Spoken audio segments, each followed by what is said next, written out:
Welcome to Golf Getaway, and today we're on the Mornington Peninsula, Victoria, Australia, at Moonah Links on the open course.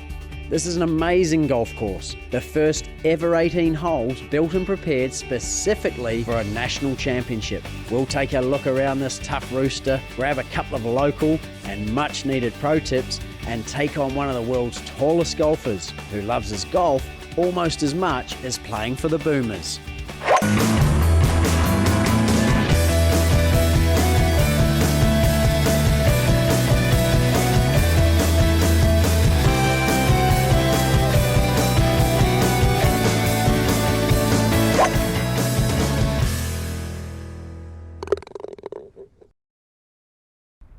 Hi there, I'm Andrew McCombe. And I'm Shaun and welcome to Golf Getaway. Today we're at Moonah Links, the open course. The open course is one of the longest courses in Australia. At 6,783 metres, it's a lot more than a casual stroll in the outdoors.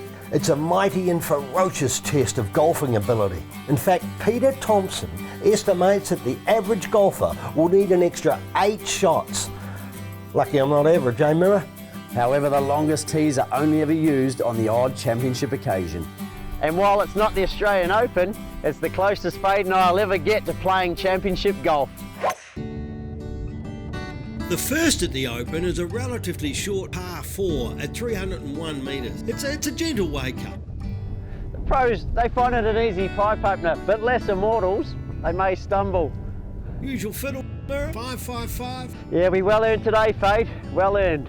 If I get onto this with this wind, I'll be putting. Good luck. Yeah, you too.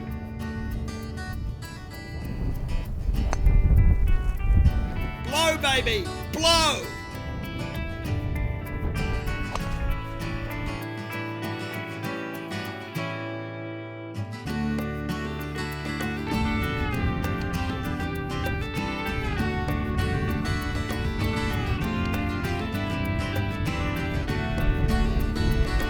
Good putt. Deep and long, controlled and perfect. I'm one up. Well, it's a long course, so I thought I had to hit long.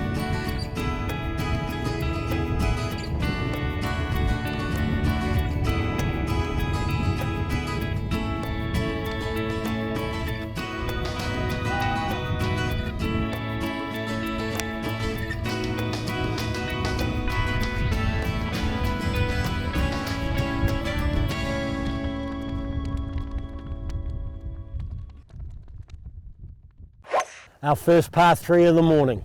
It's a 158 metre little beauty, isn't it? Isn't it? We've got massive bunkers on both sides at the front, and when the wind blows, it feels like about 170. What are you hitting? Well, I'm going to hit a 5 on. You think it's enough into this wind? Oh, I'll give it a crack.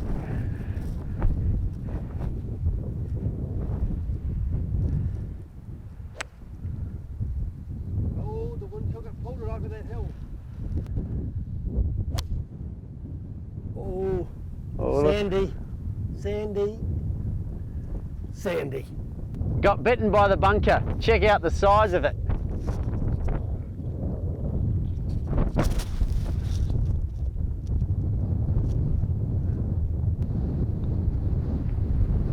Oh, great putt. You got away with a 5. Gee, we're both lucky to double bogey that one, eh?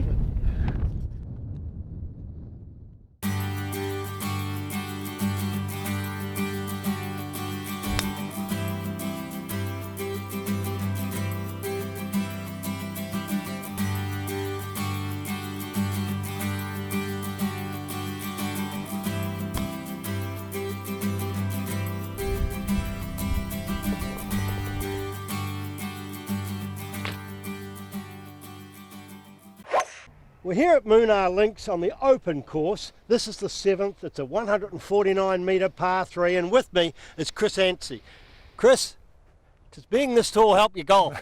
It doesn't hurt it. I get a bit of distance on the shots, but a lot of things can go wrong in the backswing. And what happens? Have you got longer clubs than I have? I do have longer clubs, and I've been told that I buy them from the same store as you, except I get mine from the men's section. You obviously get yours from the kids section. That'll keep. That will keep. 2012, 2013, your first year as a coach with the Tigers. How did it go?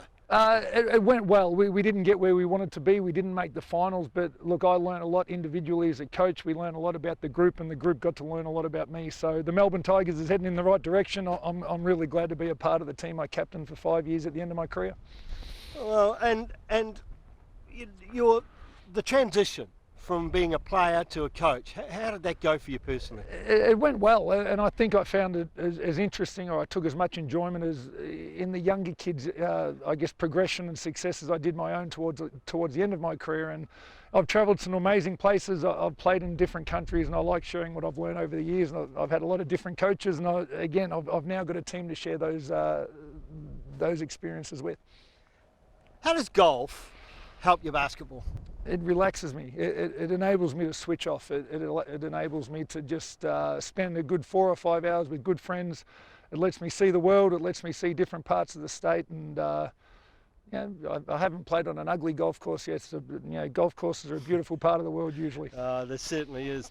When you're a celebrity like we are, big celebrities, vicious rumours sometimes abound, and there's a little bit of a rumour that you can get a bit antsy, if you pardon the pun, on a golf course. I see what you've done. No, look, I have been known to throw the occasional club and drop Very occasional. Drop the occasional swear word, but I've mellowed out a lot. Geez, I hope you have, mate. I'm going to be the middleman in this argument, but a bit of the stepping stone or the linking piece. Chris, it's customary on Golf Getaway that we have a nearest to pin with all our celebs. Okay. You keen? I'm very, very keen, not very confident, but I'll have a crack. You've obviously heard about us. I have heard about you, and I've heard you hit them okay, so a little nervous. All right, mate, well, you go first, eh? Beautiful. And if you don't mind, Chris, after those rumours, I'll just stand a little bit. You go and do that. Now make sure you keep your back straight, and good luck. Thank you, I think.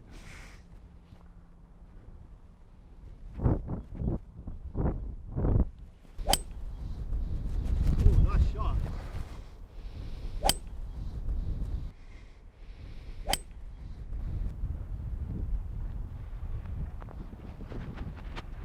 Well, we all got on the green. Chris was long, why I'm not surprised about that. Just like I'm not surprised you're short. He's got one. Hey, Burra. God, Yeah, that's not even funny or fair. I'm going to live with the guy. Why don't you putt it out? Oh, we'll go and putt it out. Cheers. Slam dunk it, Chris. Slam dunk it. Just tap this one in for birdie. Oh. Well, didn't get the birdie, boys, but thanks for having me. Appreciate it. Closest to the pin are like national championships. They're not easy to win. They are not. I'll have another crack another time. Cheers, boys. Thanks for being on the show. You're welcome. I'm here with Craig McLean. He's a teaching professional here on the Mornington Peninsula. Craig, you've spent a lot of time in Asia. I have, yes. I spent 10 years in Asia. I lived in Singapore, played on and off the Asian tour, Korean tour and Indian tour. And now I find myself back on the Mornington Peninsula where it all started. Nice spot. Great spot. Great spot for golf. Oh, it certainly is. There's umpteen golf courses down here and they're all in pristine condition. The other thing I've noticed it's a great thing for is a thing called wind. It certainly is. And there's plenty of it. Comes straight off the ocean out the back there, and when it gets up, I tell you what, it's hard to control your golf ball. Absolutely. I've been here a couple of days and I hit a ball which is just going well, but I've probably hit it too high and it's like catches the wind and it's gone. I've seen that many a times. How can you help me? Let me show you what we need to do. The first thing we do, take extra club. So instead of taking a 7-iron, maybe take a 6-iron or a 5-iron. From there, instead of placing the ball in a normal position, you put it slightly back of centre. Rather than being in the middle or slightly forward, back of centre, and make more of an abbreviated swing. And you should see the ball flight come out a lot lower with a lot more penetration. What do you mean by abbreviated swing? Well, instead of making your great big long full through swing, make more of a pitching swing. Halfway back, halfway through. Let's have a look. So ball slightly back. I'm leaning ever so slightly into my left leg as well to help trap the ball and keep it a little bit lower. So here we go. And you can see how the controlled follow through, not such a big swing, and the ball flight was a lot lower and the wind didn't touch it. All yours. Okay, so we've got the ball slightly back of centre.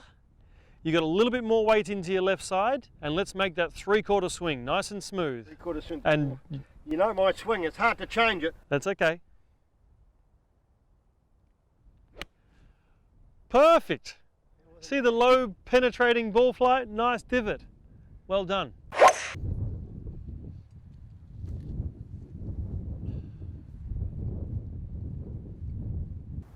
The 8th at 428 metres is a tough hole. In fact, it's the second toughest hole on the course.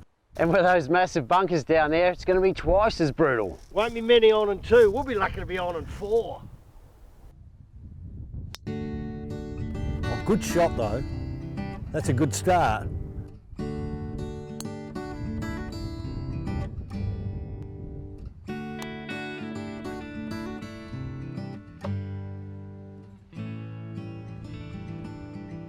Thanks. Sorry to bother you.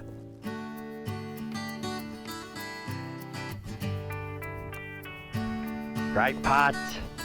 It's a tough par 4 that. You squared it. You must have had some local knowledge. You know, some nice houses on this course.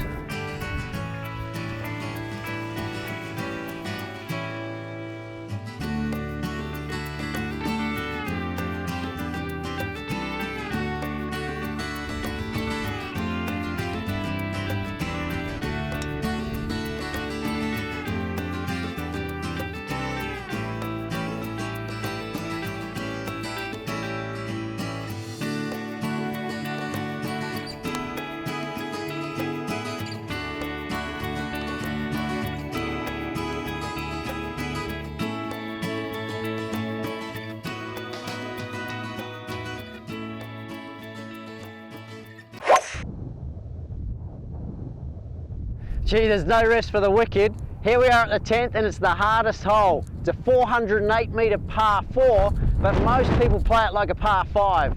Par 5, we'll need 6 or 7 today. You go over that ridge, then it's still a long way to the green, and the green is guarded by 2 bunkers, waiting like lions to pounce on you. Oh, great drive.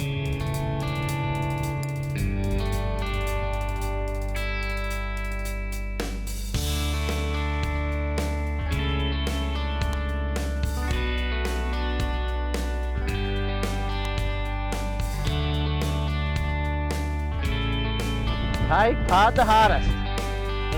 Well, I got mauled by a lion.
Craig, we had an interesting message on Facebook the other week from a Steve, the Vines WA. He wants to know how to do a flop shot. And I've got to say, I'm very similar. I sometimes just lack the confidence to go for it. Well, that's the key word right there. First of all, the most important thing is to have plenty of loft on your club, so get your lob wedge out. Don't use a sand iron or your pitching, use your most lofted club in your bag. And if you don't have a loft wedge, or if you don't have you just got a sand wedge. You have to use your sand wedge, there's no choice, is there? But then you'll have to open it up. So your standard sand iron has 56 degrees, turn it into 64 degrees by opening up your club face. Show me. All right, so the first thing, as I said, get your most lofted club. Secondly, get the ball position right off your front foot. Okay, so that way you can slide the club underneath the golf ball. because you don't want to compress it like we did with our knockdown shot. You want to slide the club under the ball. So once I've got my setup, the ball's a long way forward. You can see the angle of the club face is way open. Yeah. Now once I've got my position, I'm going to commit to it, 100%. There's no going backwards from here. Big long swing, try and slide the club under the ball. Wow. You really committed to it, didn't you? Commitment, and you can see once again the nice big divot. All yours. All right. Big divot, yeah. Let me have a crack. So get that ball right forward off your stance. Let's open that club face up. There we go. Have it flat like that. There we go. God, it feels open. Have a practice swing first. Feel the slide the club under the ball. There we go. And commit. Commit. Like that. There we go. Make sure the club slides under the ball. Ooh. Okay. Let's be aggressive. Not bad. Hey. The biggest mistake amateurs make is falling back, and that's exactly what you do. You've got to make sure you stay forward the whole time. Don't try and lift it, just slide the club under the ball. I'm not an amateur, Craig. I'm a very good golfer. Is that right? The 18th, what an unbelievable golf hole. 588 metre par 5. It's a minefield from start to finish. There are 11 bunkers down there. It's a spectacular finishing hole. You're 2 up, Mira. Well played today. Thanks, mate. Watch out for those bunkers. I might get one back.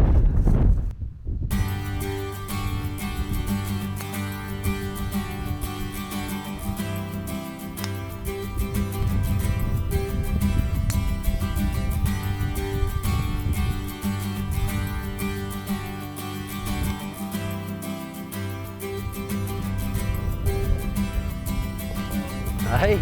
Well played today, mate. With that wind, you just got so much distance. It was, you would just touch it and it would go forever. Didn't it? Well, Fade, Moonah Links, the Open. What did you think?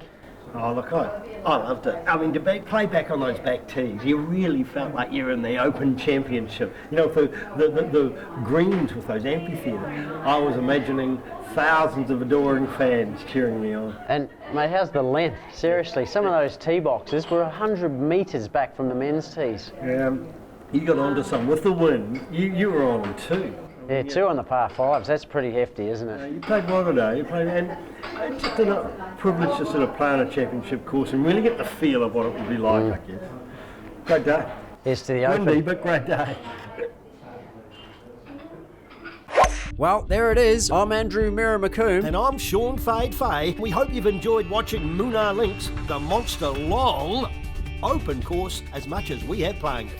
For more videos, special offers and information, go to golfgetaway.com.au or like us at facebook.com/golfgetawaytv. Bye for now.